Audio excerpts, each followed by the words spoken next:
le journal.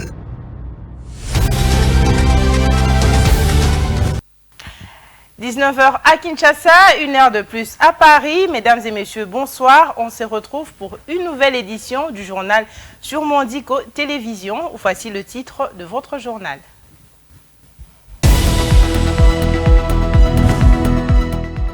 Sommet pour un nouveau pacte financier mondial à Paris, le Premier ministre Jean-Michel Sama Lukonde, à la tête d'une forte délégation ministérielle, y représente Félix Antoine Tshisekedi. Il s'agit de repenser l'architecture financière mondiale pour atteindre les ODD et l'accord de Paris sur le climat. La RDC, en tant que pays ressource en la matière, a droit de citer dans ce cadre international. Les enjeux électoraux se précisent pour tous les candidats. La Commission électorale nationale indépendante, CENI, a publié les conditions d'éligibilité et les cas d'inéligibilité aux différents scrutins programmés. Première condition, être de nationalité congolaise. Il ne reste plus qu'aux uns et aux autres, d'accord ou pas avec le processus électoral, de s'assurer qu'ils ont le profil et vont être retenus. Le Conseil supérieur de l'audiovisuel et de la communication, CESAC en sigle, a adopté en sa plénière plusieurs directives, dont celle concernant la réglementation de la campagne électorale dans les médias. Ces dernières interviennent dans l'objectif d'éviter les dérapages et de fixer la période officielle de la campagne électorale. Une fois de plus, bonsoir. À la tête d'une délégation gouvernementale, le Premier ministre Jean-Michel Sama Lukonde représente la République démocratique du Congo au sommet pour un nouveau pacte financier mondial qui se tient à Paris, capitale de la France. Se confiant à la presse, le ministre de la Communication et Médias, Patrick Mouyaya, a indiqué qu'il sera question de repenser le système financier mondial 80 ans après les accords de Bretton Woods qui ont créé le FMI et la Banque mondiale. Suivez. Nous venons d'arriver à Paris pour accompagner le Premier ministre chef du gouvernement qui représente le président de la République à ces grands sommets sur le nouveau pacte financier mondial initié par le président Macron. Il sera question au cours de ces travaux de repenser les systèmes financiers mondiaux, 80 ans après les accords de Bretton Woods qui ont créé l'FMI et la Banque mondiale, mais il faut aussi regarder comment l'humanité répond à des impératifs, notamment climatiques. Vous savez que la République démocratique du Congo est un pays solution et par rapport à tous ces sujets, il y a des avis que la République démocratique du Congo compte émettre. C'est pour ça qu'il y a cette délégation qui vient d'arriver sur Paris pour prendre part à ces travaux. Nous nous positionnons comme pays solution, non pas parce que nous voulons le dire, mais parce que nous avons de ressources qu'il faut. Et vous savez que chaque seconde que les pollueurs polluent, chaque seconde aussi, la République démocratique du Congo s'assure que l'humanité est régulée, notamment à travers ses forêts. Beaucoup de promesses ont été faites ici. On veut voir ces promesses devenir concrètes parce qu'il faut commencer à arrêter cette hémorragie qui touche à notre humanité. Et donc, de ces points de vue, comme sur d'autres sujets, nous avons des avis à émettre. Processus électoral. Dans ces journaux, la Commission électorale nationale indépendante a publié un communiqué concernant les conditions d'éligibilité et d'inéligibilité aux différents scrutins pour les élections de décembre 2023. À titre définitif, les personnes condamnées par décision judiciaire irrévocable pour crimes de guerre, crimes de génocide et crimes contre l'humanité sont inéligibles. Les détails dans cet élément. Suivez. C'est dans un communiqué rendu public et signé par Madame Patricia Ncéa, rapporteure de la CENI, le mercredi 21 juin, que la centrale électorale a publié les conditions d'éligibilité et d'inéligibilité pour les candidats aux différents scrutins qui pointent à l'horizon. Sur les conditions énumérées d'éligibilité, on peut lire qu'il faut impérativement être de nationalité congolaise, avoir l'âge requis à la date de clôture des dépôts des candidatures, jouir de la plénitude de ses droits civils et politiques, ne pas se trouver dans un cas d'exclusion prévu par la présente loi, avoir la qualité d'électeur ou se faire identifier et enrôler lors du dépôt de sa candidature, avoir un niveau d'études requis ou justifié d'une expérience professionnelle avérée. D'autre part, les personnes privées par leurs droits civils et politiques par décision judiciaire irrévocable, les personnes condamnées par une décision irrévocable du chef des viols, d'exploitation illégale des ressources naturelles, de corruption, de détournement des deniers publics, faux et usage de faux, banqueroute et faillite pour la période de leur condamnation, sous réserve de la peine privative des droits civils et politiques, sont d'office inéligibles. À noter que selon le calendrier électoral publié par la centrale électorale, les élections auront lieu le 23 décembre 2023. Toujours en rapport avec les élections, le Conseil supérieur de l'audiovisuel et de la communication, CESAC en sigle, a adopté lors de sa plénière du mercredi 21 juin 2023 une série de décisions dont la directive sur la réglementation de la campagne électorale à travers les médias en vue d'éviter les dérapages à l'approche des élections prévues à la fin de cette année. Suivez les explications dans cet élément. Ce document de 70 articles reprend entre autres les relatives à la déontologie, les normes sur la répartition du temps d'antenne des candidats, les responsabilités des médias et les sanctions à appliquer en cas de dérapage. Le Conseil supérieur de l'audiovisuel et de la communication, CESAC, institution d'appui à la démocratie, a aussi annoncé la levée des sanctions contre la chaîne CML 13 TV suspendue en mai dernier pour avoir coopéré en respectant les sanctions. Par contre, la plénière du CESAC a condamné et sanctionné le journaliste Peter Tchani, responsable de la chaîne Télévision Perfect TV, qui se voit privé d'antenne pendant 30 jours. Cette sanction du CESAC contre le journaliste Peter Tchani se justifie par ses attitudes qui visent à vilipender l'autorité de régulation et à ne pas collaborer. Pour l'exercice électoral concerné, le calendrier de la Commission électorale nationale indépendante CENI prévoit la convocation de l'électorat pour la députation nationale le 25 juin prochain, le 2 août pour les députés provinciaux et conseillers communaux et le 1er septembre pour la présidentielle. La campagne électorale qui concerne le CESAC ira du 19 novembre au 8 décembre pour les candidats présidents, députés nationaux et provinciaux avant le vote qui interviendra le 20 décembre 2023. La question sécuritaire en la province de l'Ituri reste une préoccupation et une priorité pour l'élu de cette province, voulais-je dire, l'honorable député national Gracien Irachan, qui a fait savoir à la presse son avis sur les exigences du rétablissement de la paix et sur l'état des sièges qu'il estime inutile tant que la communauté internationale ne va pas s'impliquer dans la résolution de l'insécurité. Suivez ses propos. À partir du 1er janvier 2023 au 20 avril 2023, on avait plus de 500 morts dans la province de l'Ituri et il y avait toujours un silence absolu. Alors nous avons fait des manifestations, nous avons remis un mémorandum au secrétaire général des Nations Unies à travers les représentants spéciaux des Nations Unies en République démocratique du Congo pour que les Nations Unies s'impliquent afin que les massacres soient stoppés. Nous avions prévu à date du 22 juin une autre manifestation pour évaluer si nos recommandations aux Nations Unies, si elles étaient prises en compte.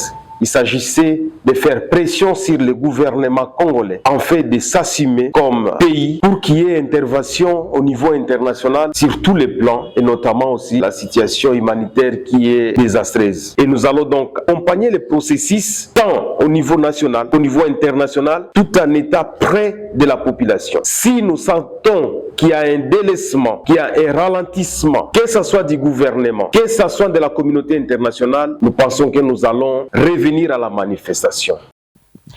Toujours en rapport avec la question sécuritaire et cette fois-ci dans la partie ouest du pays, il ressort du Conseil des ministres provinciaux de la province de Kwango tenu à Kenge le 20 juin dernier la mise en place d'une commission de pacification de la province par la tenue d'un dialogue entre le gouvernement provincial et les miliciens Mobondo qui sont disposés à exposer leur motivation et leur cahier de charge, dans l'unique objectif d'éviter une fois de plus le bain de sang. On t'a lu là pour le commentaire.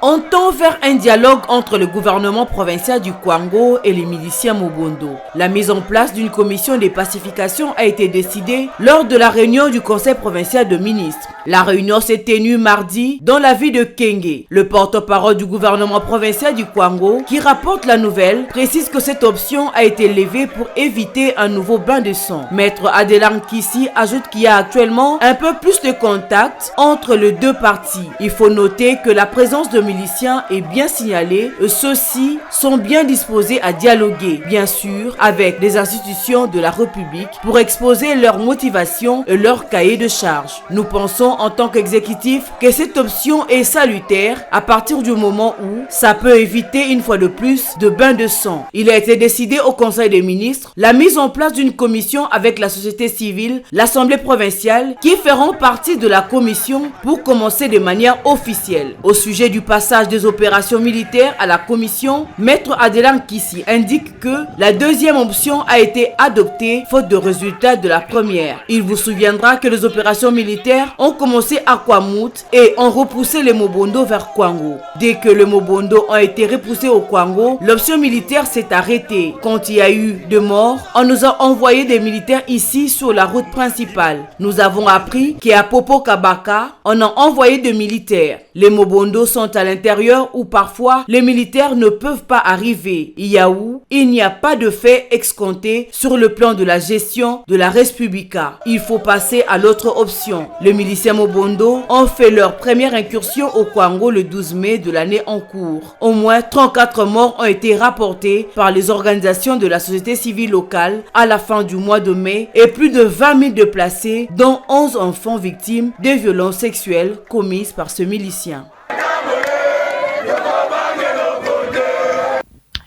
Rendons-nous à présent à la chambre haute du Parlement où le torchon qui brûle au Sénat entre l'honorable président Modeste Bahati Lukwebo et l'honorable Augustin Matata Ponyo, tous deux anciens ministres et premiers ministres du gouvernement de la République, a pris des proportions qui risquent de jeter plus de discrédit que de justice sur la réputation personnelle de l'un comme de l'autre.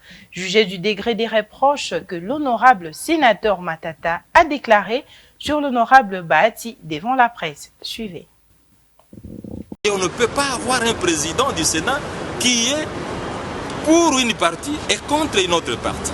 D'abord, vous le savez, l'une des missions du président du Sénat, c'est de protéger l'ensemble des sénateurs.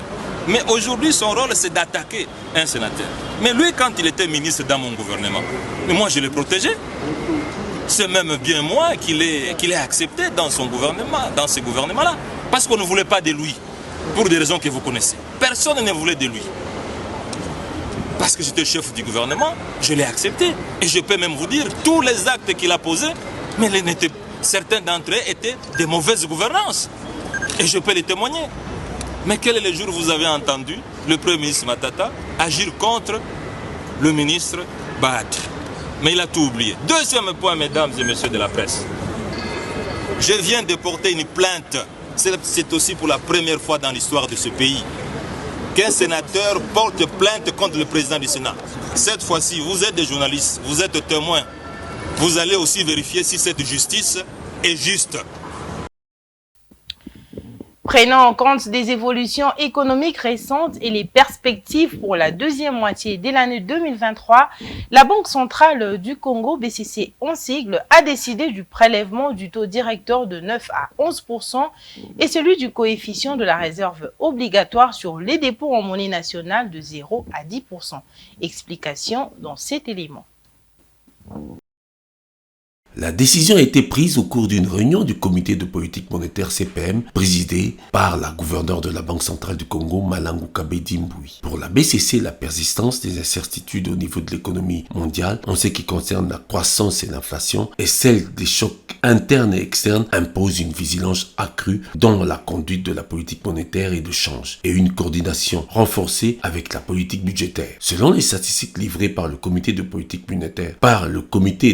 monétaire, jusqu'au 16 juin 2023, le taux d'inflation avait atteint 9,2% au cumul, reflétant une hausse des prix des produits alimentaires due essentiellement à l'augmentation des importations en RDC. Quant à la santé monétaire, la Banque centrale indique sur le marché parallèle, pendant la période de mars à mai 2023, une dépréciation sensible monétaire mensuelle moyenne limitée à 0,8% comparée à 3,6% d'entre janvier et février 2023, ce qui explique La baisse sensible du taux de change interbancaire et du taux parallèle se situant à 1,8% au 16 juin 2023 contre 5,9% à fin décembre 2022. Les risques qu'elle s'accentue sont à envisager. Quant aux réserves en devises, la Banque centrale du Congo affirme qu'elles sont de 4 milliards 200 millions de dollars à la date du 16 juin 2023, ce qui correspond à la capacité de 23 mois d'importation des biens et services. Dans le chapitre des perspectives, la Banque centrale du Congo projette une croissance à 6,8%, soutenue essentiellement par le secteur extractif, c'est-à-dire le secteur minier. Enfin, la Banque centrale soutient que le taux d'inflation devrait atteindre 11,5% en décembre 2023, ce qui est un recul par rapport à 13,1% atteint en fin 2022. Conclusion,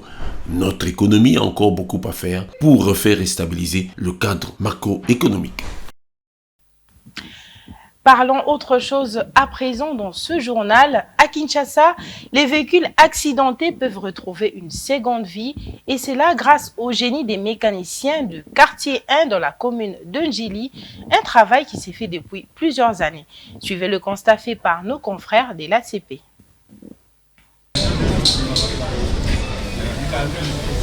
Balou Moké est mécanicien depuis 1986. Donner une seconde vie aux véhicules accidentés, c'est ce qu'il sait faire de mieux. Actuellement maître mécanicien, il parvient à former certains jeunes gens au garage Ndoumana où lui-même a été formé. La quarantaine révolue, Balou Moké est marié et père de 6 enfants. Ce travail de rétapage des véhicules lui permet de bien prendre soin de sa famille. Dans le souci de satisfaire leur aimable clientèle, ces mécaniciens garagistes mettent peu de temps pour remettre en état une voiture accidentée.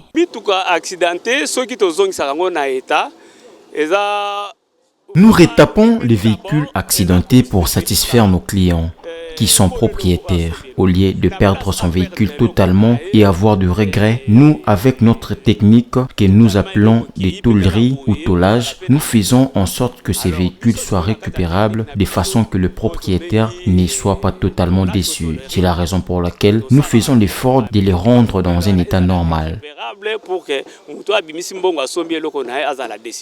Rétaper des véhicules n'est pas une mince affaire. Malgré cela, Balou Moké dispose des moyens adéquats pour parfaire son travail.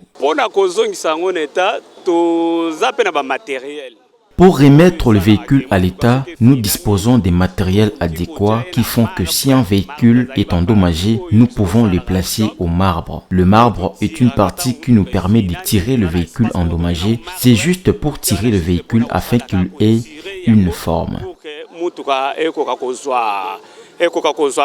La qualité de leur travail n'est plus à démontrer car chaque fois qu'ils réparent un véhicule, ils veillent à ce que le travail soit bien fait. Le travail de rétapage des véhicules produits dans ce garage ne laisse pas indifférents les clients. Pour Gaylor Kibaku, le travail fait sur sa voiture est un travail de qualité. C'est ainsi qu'il a confiance en ses mécaniciens garagistes. Nous avons vu la qualité de leur travail, comment ils le font très bien.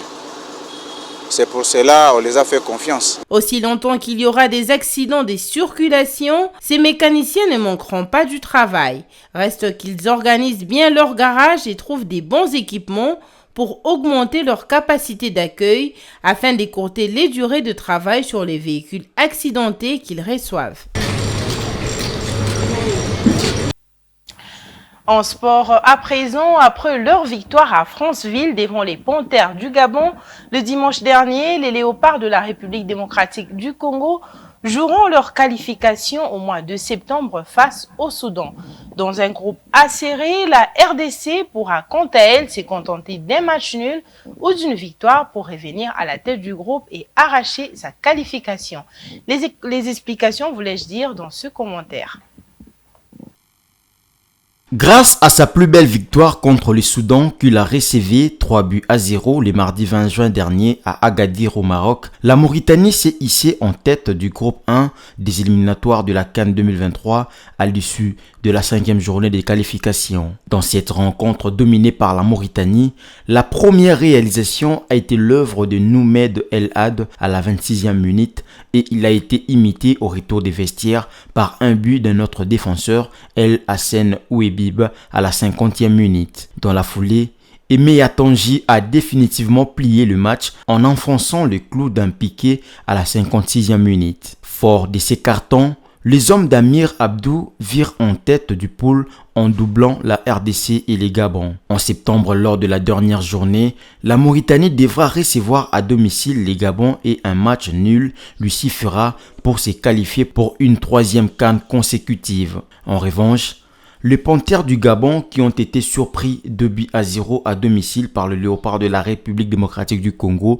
dimanche, pourtant leader à l'aube de cette 5e journée, voient donc leur cauchemar se poursuivre puisqu'ils se retrouvent 3e et seront contraints de s'imposer face à la Mauritanie pour se qualifier. De son côté, le Soudan bascule en dernière position du groupe mais reste en vie. La qualification passera toutefois par une victoire sur les terrains de la République démocratique du Congo qui pourra quant à elle se contenter d'un match nul ou d'une victoire pour revenir à la tête du groupe et se faire un chapeau.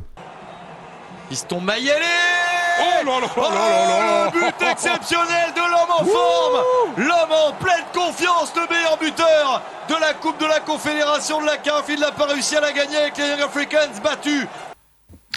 Et enfin, toujours en rapport avec les sports, les réfugiés rwandais et burundais vivant au Nord Kivu ont joué un match amical le mercredi 21 juin 2023 avec la communauté congolaise à Goma. La rencontre s'est déroulée en marge de la commémoration de la Journée internationale des réfugiés célébrée le 20 juin de chaque année. Pour cette année, plusieurs activités ont été organisées du 19 au 21 juin pour célébrer cette journée. Regardez. Habillés en rouge-vert, les réfugiés ont livré un impressionnant match avec les membres de la communauté d'accueil en noir-bleu. Sous un soleil accablant, les joueurs de deux équipes rivalisent d'ardeur au stade de l'unité de la ville de Goma. Âgé de 60 ans, Didier Bavougué est un réfugié burundais qui vit en République démocratique du Congo depuis 1993. Après 45 minutes de jeu, il garde la forme. Je suis réfugié de la nationalité burundaise et je suis là depuis 1993. Et ce qui m'inspire d'abord, c'est cette joie, cette journée-là, de la commémoration de la journée du 20 juin, qui est une journée dédiée au niveau mondial pour les réfugiés. Étant réfugié, voilà, c'est la joie de me retrouver avec les Congolais pour au moins se souvenir de cette journée. Dans la tribune, plusieurs autres réfugiés sont venus suivre la rencontre. En même temps, ils se défoulent avec d'autres jeux. Chaque camp soutient son équipe pour qu'elle remporte le match. Nourou Burundi est un réfugié de nationalité burundaise et le capitaine de l'équipe des réfugiés. Pour lui, cette rencontre est similaire au geste d'un parent envers ses enfants. Ça nous fait la joie de voir que les parents ont pensé à nous pour nous rassembler et partager ces moments en jouant ces matchs entre les autochtones et les réfugiés. Nous sommes très contents parce que le parent a pensé à ses enfants, voilà pourquoi nous sommes très contents. Benjamin Moulindoua travaille pour le compte d'une ONG partenaire du Haut Commissariat de l'ONU pour les réfugiés. Engagé dans l'organisation de ce match, il pense que c'est une manière de la RDC de montrer son amour vis-à-vis des réfugiés vivant sur les sols congolais. On est très content parce qu'aujourd'hui c'est une journée dédiée aux réfugiés et le HR a décidé à ce que le partenaire exécutif de ce projet pour qu'il puisse un peu faire un match amical avec nos partenaires réfugiés. Et c'est un sentiment de joie et de bonheur parce que quand même on est partenaires, on doit se partager notre vie mutuellement. Outre cette rencontre de football, le HCR a organisé pendant 3 jours une mini-foire des réfugiés où ces derniers ont exposé leurs œuvres. En attendant le 20 juin de l'année prochaine, les réfugiés retrouvent leurs rudes conditions de vie. Cet élément marque la fin de ce journal, mais avant de nous séparer complètement, place au rappel des titres.